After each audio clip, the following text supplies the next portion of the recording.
Ngayon nga ay merienda naman ang ating uupakan. Pork siomay nga ang ating lalantakan ngayon. Medyo nakaparami nga itong ginawa ko, halos 200 peraso. Sana nga lang maubos ito, pero sa palagay ko naman ay mauubos ito. Ito nga, at sinalang ko na yung unang batch na ginawa natin sa ating steamer. Isasalang nga lang natin to ng halos 25 minuto para sa ganon ay lutong-luto talaga yung ating pork siomay. Bali may mga order na nga ako at sa palagay ko naman ay mauubos lahat ng ito. Sana nga lang, ang sa ganon naman tayo ay kumita. Makalipas nga ang halos 25 minutes, ito luto na yung unang batch na niluto natin.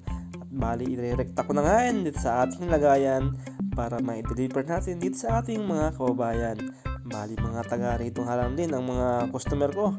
Kaya sobra-sobra tayo nagpapasalamat sa ating mga kabayan dito sa walang sawang pagbili ng ating mga nilulutong merienda, ulam o kung ano pa man na ating ginagawa dito.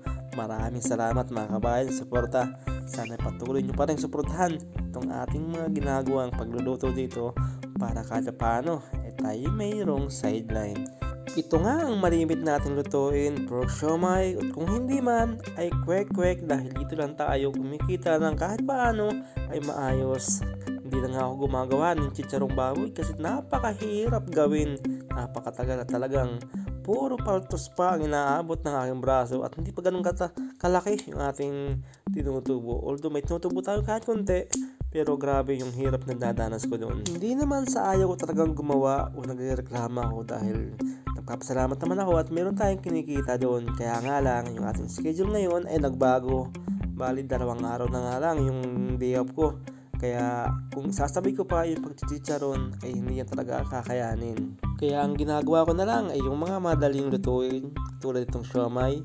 Shanghai yan binabalot ko para puprosen ko lang at kahit nakatrabaho ako ay mayroong bumibili. Kaya kahit paano ay meron tayong kinikita na sumasalo sa ating mga pang-grocery. At yan nga, pagkatapos nating maluto itong mga siomay natin, ayan, bali pinaglalagay ko na sa ating lagayan. Bali ay mga order na nga tayo at bali na nga, isang salang na lang siguro to or 2 ay matapos na ang ating pagluluto. Bali ang binta ko nga pala dito ay 1,200 sa pera dito. Kung sa peso naman po ay pumapatak ng 180. Kaya ang ginagawa ko na lang ay medyo nilalakihan ko na lang yung gawa kong siomay at para kahit paano ay hindi naman nakakahiya sa ating mga kababayan dito. After nga nito siguro ay lutong ulam naman ang ating lulutuin kasi may mga nagre-request na lutong ulam naman daw ang ating gagawin. Kaya kanina ay namili na ako ng mga laman loob ng baboy at namang lulutuin ay bupis. Yan, abangan nyo po yan sa susunod na video natin. So yun guys, bali naka 17 orders tayo ng siomay. At yan, meron pa tayong pang food trip. Grabe, antok na mata ko, parang bibigay na. So magkano natin kinita? 17 orders times 1, 2. Magkano rin yun? Magkano rin yun?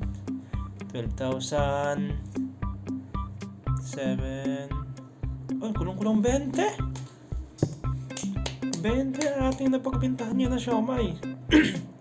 Tapos nakabili lang ang kilo ng giniling kanina sa Central Market is 1.4. May na-chimpuhan akong medyo mura-mura. Tapos ngayon 2 kilo na yung binili ko kasi may tira pa ako 2 kilo na nakaraan. Tapos ayan, may pang Shanghai pa tayo. So ngayon tayo magpo-food trip naman.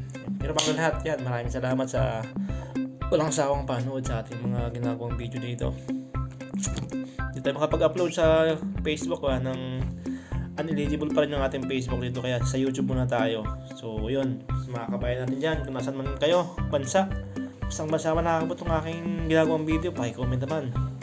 Siyempre, lagi tayo mag-iingat mga kabayan. Ating ingatan yung ating katawan. Ito yung ating puhunan dito sa ibang bansa. So yun, paki-subscribe naman ng ating channel kung bago lang kayo dito. Maraming salamat. God bless.